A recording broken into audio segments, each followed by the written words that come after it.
Otasansan rédíò and TV a wà lórí Facebook àti YouTube.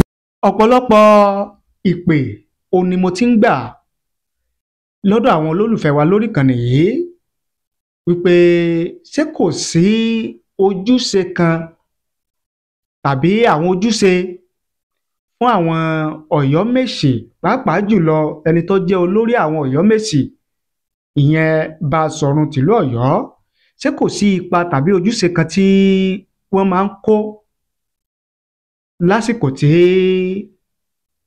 ọba ẹni tí ó bá gorí Aláàfin tìlú Ọ̀yọ́ tó bá wà nípẹ̀bí ni. Ìdí rèé ló jẹ́ kí n wá sórí ètò fún tèmi láti wá sọ àwọn tí wọ́n ní ó ń ṣe tí wọ́n ní ipa tàbí ojúṣe kan láti kó lásìkò tí ẹni tí ó gorí ìtẹ́ Aláàfin tìlú Ọ̀yọ́ tó bá wà nípẹ̀bí fún àwọn ètò tí wọ́n gbọ́dọ̀ ṣe fẹ́ni tí ó bá gorí ìtẹ́ apèrè Aláàfin tìlú Ọ̀yọ́. Bákan náà lórí ètò fún tèmi mo fẹ́ sọ díẹ̀, mo fẹ́ mẹ́nu bà ọ̀rọ̀ ọba jíjẹ ní ìlú Èrúwà. Tẹ́ ẹ bá gbàgbé, tẹ́ ẹ bá rántí wípé awuyewuye ti ń wáyé lórí ọ̀rọ̀ jíjẹ Elérúwà ti ìlú Èrúwà. Ó ti pẹ́ díẹ̀, ọ̀nà ti jìn, kódà ó ti lé lógún ọdún. Ṣùgbọ́n lẹ́nu ọjọ́ mẹ́ta yìí ni a tún gbọ́ pé awuyewuye míì tún súyọ lórí ẹni tí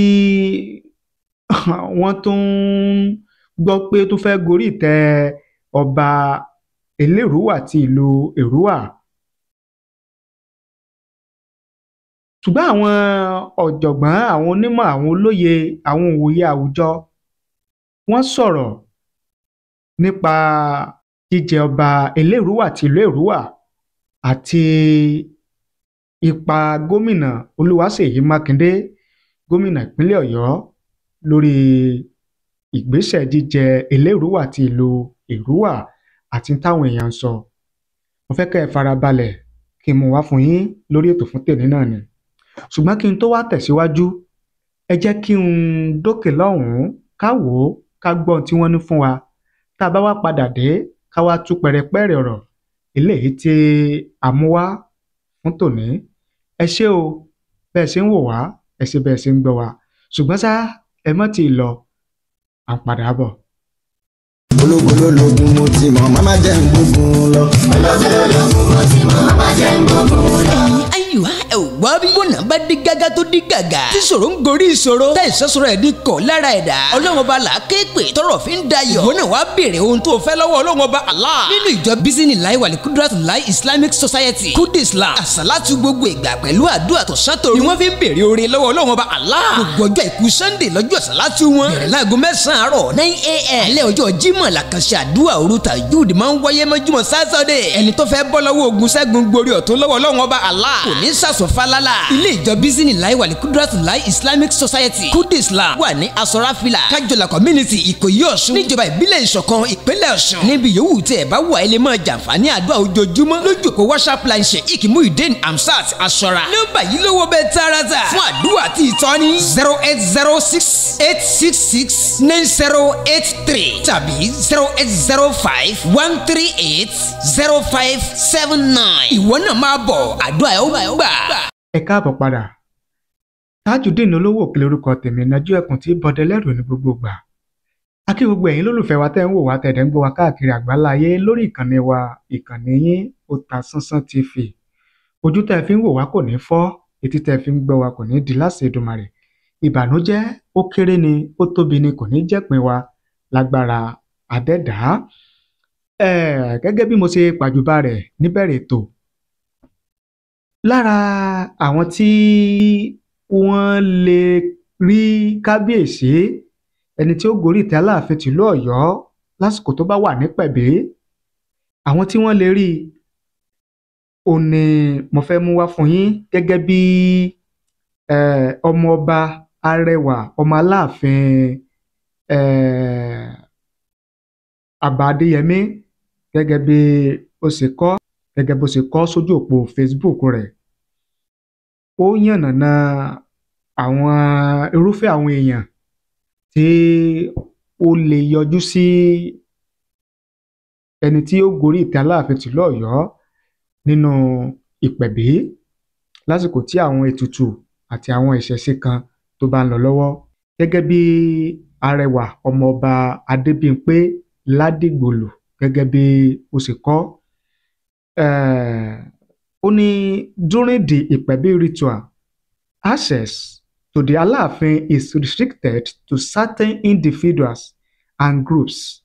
Here is a breakdown of who can visit the Aláàfin during ìpẹ̀bí. 1. Ọ̀yọ́mèsì. Headed by Baṣọ̀run Àgbàkin Sàámú and others, the chief priest of the palace is responsible for conducting the ìpẹ̀bí ritual and has unrestricted access to the Aláàfin elect. Ó ní àwọn irúfẹ́ àwọn èèyàn àkọ́kọ́ tí wọ́n lẹ́tọ̀ọ́ tí wọ́n lè rí ẹni tí ó gorí ìtẹ́ Aláàfin tìlú Ọ̀yọ́ lásìkò tó bá wà nínú ìpẹ̀bí, ó ní àwọn Ọ̀yọ́mèsì, léyìí tí Baṣọ̀run ìlú Ọ̀yọ́, Àgbàkin tìlú Ọ̀yọ́, Sàámú àti àwọn míì tí wọ́n ó léwájú àwọn aláwo, àwọn oníṣẹ̀ṣe láti máa ṣe àwọn ètùtù kọ̀ọ̀kan tó tọ́ àti tó yẹ fún ọba tó wà nípẹ̀bí. Ìbéèrè bẹ̀ wá ni wípé ṣé ọba tó wà nípẹ̀bí yìí, ìyẹn ọba Abímbọ́lá Akeem Ọwọ́adé tí wọ́n sọ wípé Ifá mú, pé Ifá yàn, tó sì ti wà nípẹ̀bí, tó sì jẹ́ wípé a rí nínú àwọn Ọ̀yọ́mèsì pàápàá jùlọ Baṣọ̀run tìlú Ọ̀yọ́ tí wọ́n ní àwọn tako yíyan ọmọọba Abímbọ́lá Akeem Ọwọ́adé láti di Aláàfin, táwọn ò sì fọwọ́ sí i. Kódà wọ́n ti sọ wípé àwọn ó pe gómìnà lẹ́jọ́ tí ò bá withdraw ìwé ẹ̀rí àti ọ̀pá àṣẹ tí ó gbé fún ọmọọba Abímbọ́lá Akeem Ọwọ́adé ṣáájú ìpẹ̀bí, báwọn fún wọn ní sínú 30 days, 30 ọjọ́. Ṣé níṣe tí ọba ti wá wà nípẹ̀bí, tí ètò àti àṣà ìṣẹ̀ṣe ìlú Ọ̀yọ́ tó ti bẹ̀rẹ̀ fún ẹni tí ó gorí ìtẹ́ Aláàfin tìlú Ọ̀yọ́, tó sì jẹ́ pé gẹ́gẹ́ bí ohun tí ọmọọba Adébímpé Ládìgbòlù yìí tó sọ wípé ara àwọn ẹni àkọ́kọ́ tí wọ́n lẹ́tọ̀ọ́ láti rí Aláàfin tó wà nípẹ̀bí ni Baṣọ̀run tìlú Ògbómọ̀ṣọ́ wà, tó jẹ́ aṣíwájú náà àwọn Ọ̀yọ́mèsì, tó sì jẹ́ pé kò fọwọ́ sí i. Báwo wá ni ìyẹn ṣe fẹ́ lọ? Báwo ni ìyẹn ṣe fẹ́ rí? Ìwádìí wa ń tẹ̀síwájú láti mọ tó wà díẹ̀ bó sì máa rí, bó sì máa lọ, nígbà tó jẹ́ pé Baṣọ̀run tìlú Ọ̀yọ́ tó jẹ́ olórí àwọn Ọ̀yọ́mèsì kò fọwọ́ sí i, kò bá yíyan ọmọọba Abímbọ́lá Akeem Ọwọ́adé lọ. Ṣé ó wá lẹ́tọ̀ọ́ tàbí àwọn gan fi ara wọn sílẹ̀ láti léwájú àwọn Ọ̀yọ́mèsì yòókù láti ṣe tó tọ́ àti tó yẹ fún ọba tó wà nípẹ̀bí? Iṣẹ́ ìwádìí ń lọ lọ́wọ́ lórí rẹ̀. Tá a bá ti wá rí òkodoro, tá a ti rí eléyìí tó ṣe é gbámú tí a lè mú wá fún yín, tẹ́rìí wà fún gẹ́gẹ́ bí ìṣe wa lórí ìkànnì yìí, á wá láti wá sọ nípa rẹ̀, ìyẹn lábala bẹ̀yẹn. Lára àwọn irúfẹ́ àwọn èèyàn míì tí wọ́n tún lẹ́tọ̀ọ́ láti rí Aláàfin tó wà nípẹ̀bí, ó ní Mọ́gbàkòso.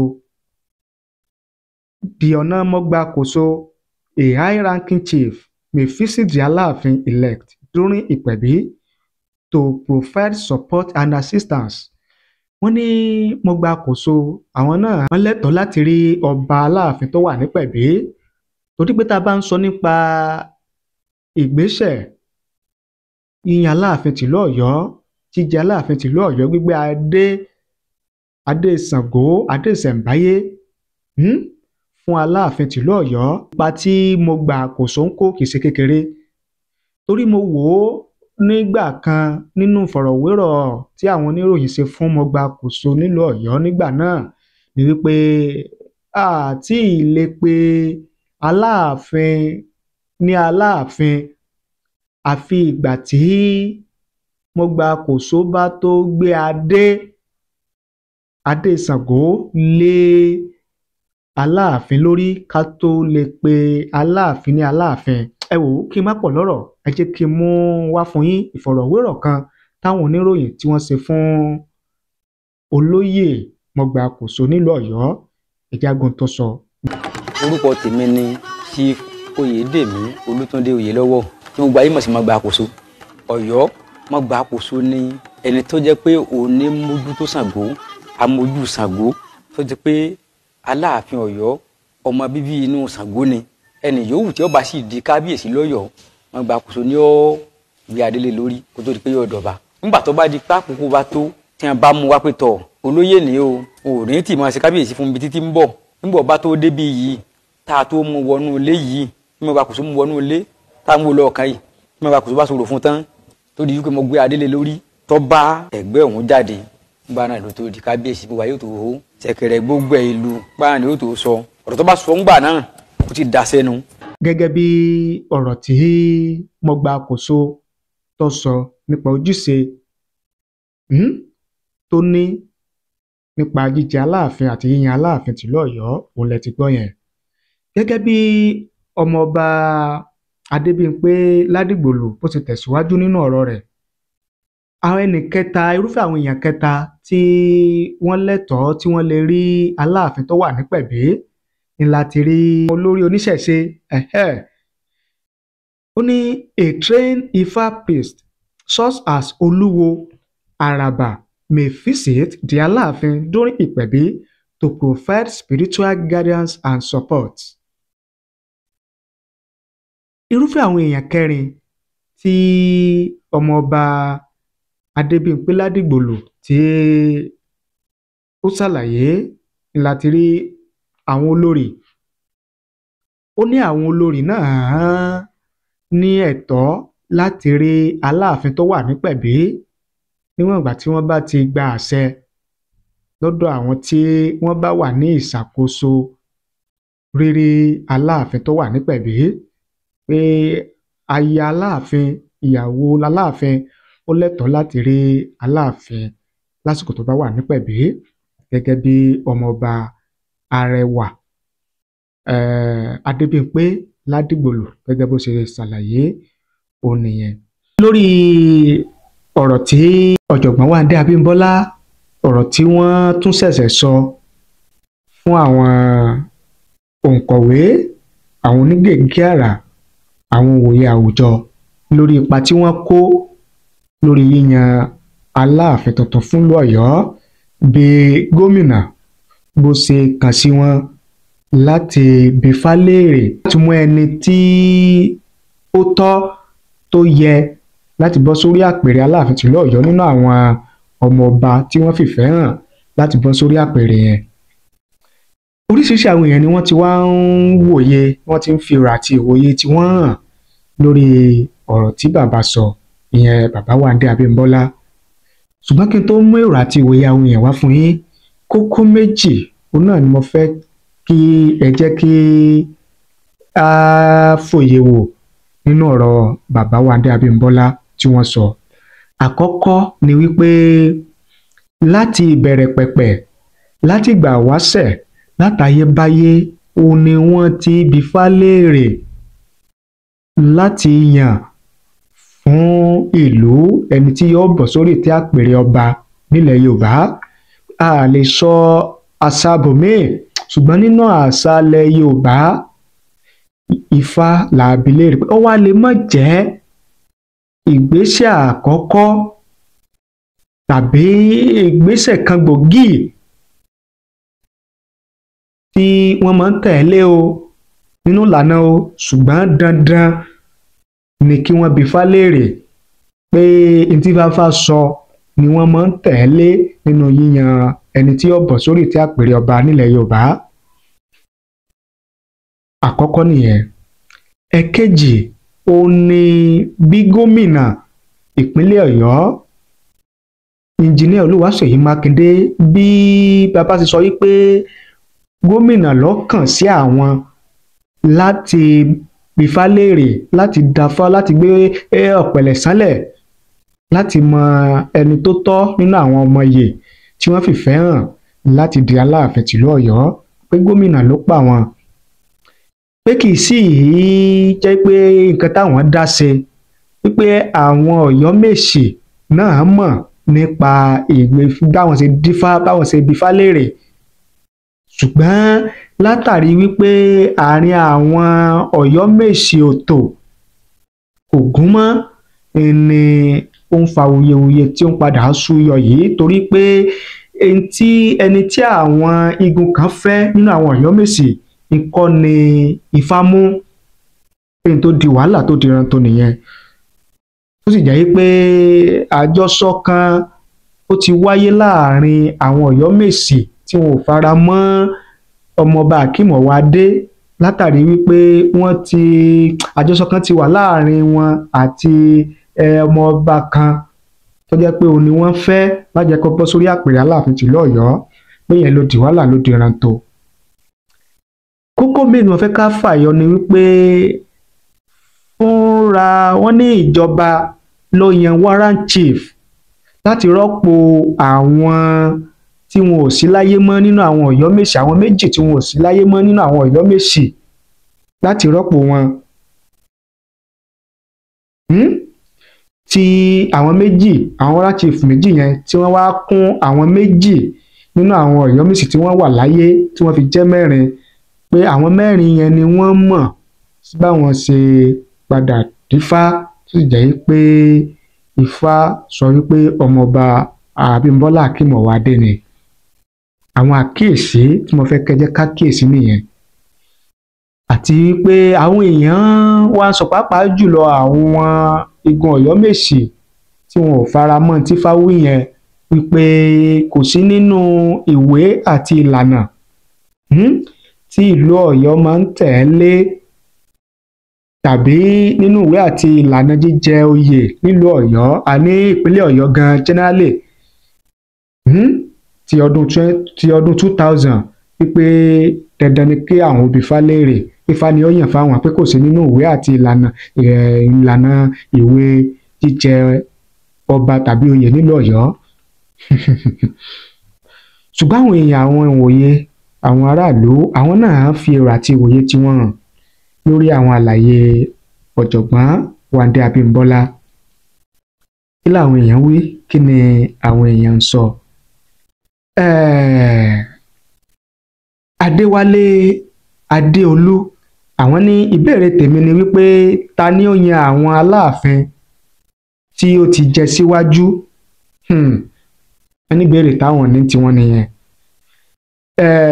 Ẹdùn Ahmed, àwọn ní what concern a Christian governor with consultation of Ifá, and secondly, is it Ifá they use to select Ọ̀yọ́ kings or the selection of Ọ̀yọ́mèsì? These are all lie and politics game. Gẹ́gẹ́ bí ọ̀rọ̀ Ẹdùn Ahmed tí wọ́n nìyẹn. Balógun Ọ̀nàwálé, àwọn ní why not Ọ̀yọ́mèsì in council that has responsibility on Aláàfin's stool selection with the Ọ̀yọ́-based Ifá who will use the poor soil and sand, while someone will just sit in the office of limited time and try to spoil our traditional heritage like that. Let's fear God and tomorrow and write a good history that rewardable for your unborn generations. May Almighty forgive us. I come in peace. Gẹ́gẹ́ bí ọ̀rọ̀ Balógun ní tiwọn nìyẹn. Olúṣẹ́gun Olútáyọ̀ Adéọlá, àwọn ní ǹjẹ́ ó tọ́ sí gómìnà láti sọ fún yín wípé kẹ́ ẹ dí ifá láti mọ ẹni tí yóò jẹ́ Aláàfin Ọ̀yọ́ ṣé bẹ́ẹ̀ ni wọ́n máa ń ṣe ọ̀rọ̀ Olúṣẹ́gun nìyẹn. Ayélòkun Mubarak àwọn ní láti bí ọdún kan sẹ́yìn ó ti yé mi gómìnà ṣẹ̀ṣẹ̀ wá kéde ẹni tí ọba tọ́ sí nílùú nínú ọdún yìí ṣé ọba ojú mu kí wọ́n dífá ẹni tí yóò jẹ ọba Ọ̀yọ́ ní ìlú òyìnbó ṣé ìlú òyìnbó ló fẹ́ jẹ ọba ló fi jẹ́ pé ìlú òyìnbó lẹ ti dífá kò sí onífá kankan nílùú Ọ̀yọ́ tó fi jẹ́ pé ẹ̀yin tẹ́ ń gbé nílùú òyìnbó lẹ dífá ṣé òyìnbó lẹ dífá ọba fúnni àbí ilẹ̀ Yorùbá gẹ́gẹ́ bí ọ̀rọ̀ Ayélòkun tiwọn nìyẹn. Adélọ́dún Mutolib àwọn ní God bless our governor and our learned professor for their maturity and openness to prevent rubbish Aláàfin stool.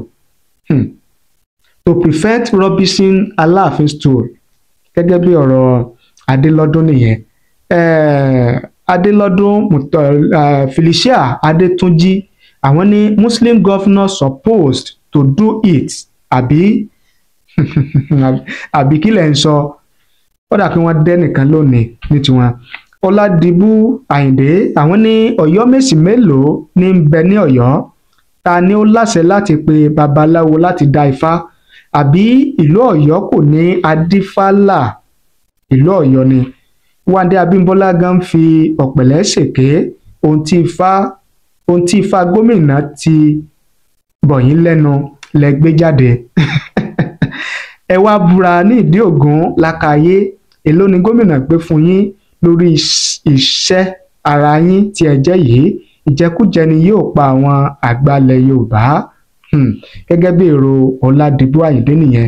Ṣùgbọ́n ẹ má jà gbàgbé o Mr. Ọládìbú wípé àwọn onígègé àrà yẹn àwọn òye àwùjọ wọn bí bàbá Wándé Abímbọ́lá rèrè wípé ṣèṣe wípé bàbá ti gbowó ṣèṣe pé bàbá ti gba owó wọn ti gbàbẹ̀ tẹ́lẹ̀ wọ́n ti gba rìbá wọ́n ti gbowó ẹ̀yìn wọ́n ti gbẹ̀gún jẹ lọ́jọ́ kí bàbá sọ ohun tí wọ́n ń sọ yìí bàbá sì dá wọn lóhùn wípé àwọn ò gba nǹkan kan pé àwọn ò gba owó kankan lọ́wọ́ ẹnì kankan lórí ifá táwọn dá pé ní tí fáwí làwọn sọ. So kí yẹn mọ jẹ́ bí ìbéèrè yín nípa pé ṣé bàbá gbowó àbí wọn ò gbọ́ pé owó tí wọ́n gbà ni ó jẹ́ kí wọ́n máa sọ bí wọ́n ṣe ń sọ yẹn. Ẹnìkan náà ló ní ìtọ̀sẹ̀ ló lọ́yọ̀ọ́ ẹ̀yin ti gbé ìgbésẹ̀ tó yẹ adé yóò pẹ́ lórí kábíyèsí bàtà yóò pẹ́ lẹ́sẹ̀ kí gbogbo àwọn tó ń bínú fọwọ́ wọ́nú ṣe bí ọmọ Ọ̀yọ́ ni wọ́n yàn ẹ fọwọ́sowọ́pọ̀ pẹ̀lú kábíyèsí tuntun Ọ̀yọ́ kò ní dàrú o Ìbàdàn kò ní bàjẹ́ àgbà rere kò ní tán lórílẹ̀. Ọ̀pọ̀ ni wọ́n ti fi èrò àti ìwòye tí wọ́n hàn tí ò sì jọra wọn torí pé mo máa ń sọ wípé ìwòye kì í papọ̀ èrò kì í papọ̀ lórí tó bá ń ṣẹlẹ̀ láwùjọ torí pé Ọlọ́run ò dá wa ká máa ronú bákan náà ìròrí ò papọ̀ ojú tẹ́lòmí ò fi wò ó yóò yàtọ̀ tó sú táwọn kan ó fi wò ó ojú tèmi ó fi wò ó lè yàtọ̀ sí tiyín ojú tẹ́yin náà ó fi wò ó lè yàtọ̀ sí tẹ́lòmíì Ọlọ́run sì dálé ayé nìyẹn kì í papọ̀ ẹ̀yin gẹ́gẹ́ bí ẹnìkan tẹ́ wá ń wò wá tẹ́ ń gbọ́ wá jẹ́ ká mọ èrò àti òye tiyín lórí ohun tí bàbá ọ̀jọ̀gbọ́n Wándé Abímbọ́lá àlàyé tí wọ́n ṣe yẹn. Ẹ ṣé o bẹ́ẹ̀ ṣe ń wò wá o ẹ ṣé bẹ́ẹ̀ ṣe ń gbọ́ wá ojú tẹ́ fi ń wò wá kò ní fọ́ etí tẹ́ fi ń gbọ́ wá kò ní di láṣẹ Èdùmàrè ìbànújẹ́ ó kéré ni ó tóbi ni kò ní jẹ́ pín wa lágbára dẹ́dàá. Ẹ má gbàgbé láti bá ní pín láti bá ní share rẹ̀ kó lè káàkiri àgbáńlá ayé. Ẹ ṣé o àdúpẹ́ àmọ̀rírì yín.